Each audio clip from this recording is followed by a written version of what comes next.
Bonjour à tous, je vous espère bien portant. Dans cette vidéo, on va voir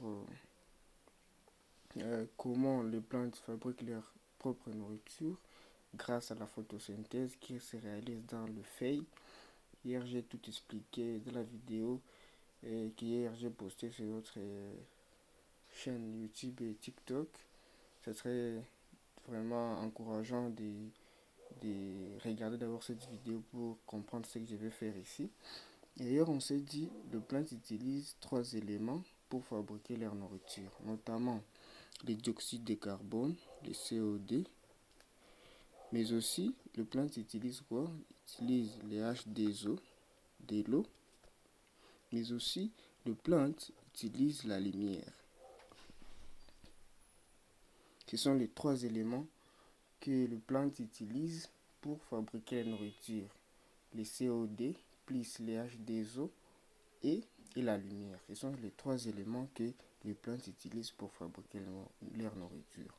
Alors, je dis hier que les plantes, en utilisant ces trois éléments, il y aura une réaction chimique qui va se produire.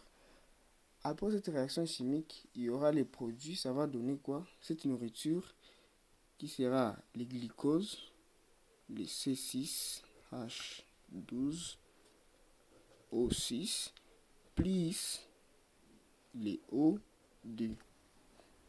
C'est ça la nourriture que les plantes utilisent pour leur croissance. C'est les glucoses. Laissez-moi les écrire. Donc, nous avons des CO2 plus de l'eau plus la lumière. Ça va donner quoi? Ça va donner glucose et le dioxyde. Ce sont les trois éléments que les plantes vont utiliser pour donner les glucoses et les dioxydes. Alors, ici, on va constater que notre équation ici n'est pas équilibrée. Alors, pour équilibrer cette équation, ici déjà nous sommes en chimie. Là, on utilise ce qu'on appelle les coefficients stoichiométriques.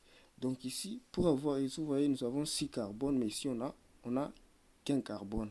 Alors, on va ajouter ici 6 pour avoir 6 carbones.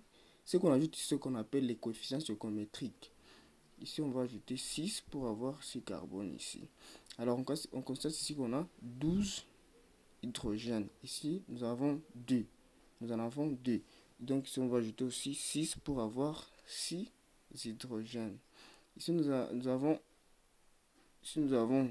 12 plus les 6, ici c'est 18.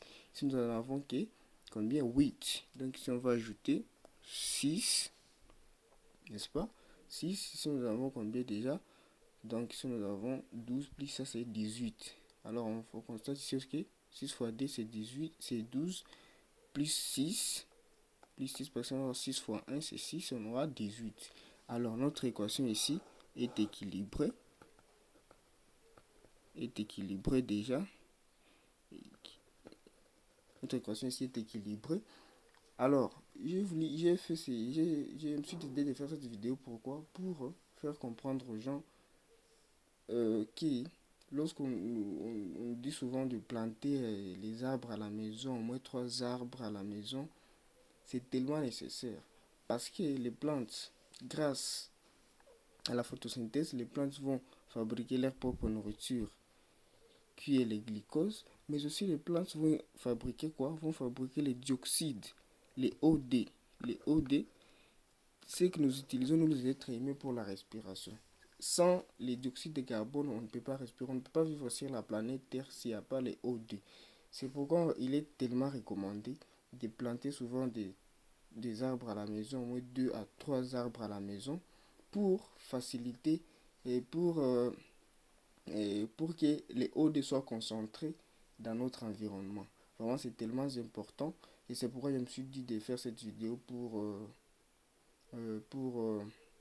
que les gens comprennent pourquoi on dit souvent de planter des arbres à la maison.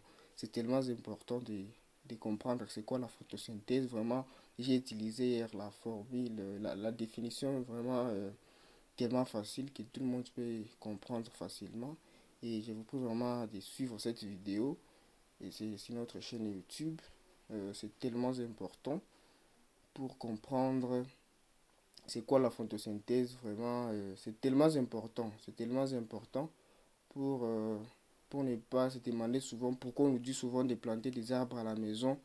C'est tellement important. Merci et à très bientôt.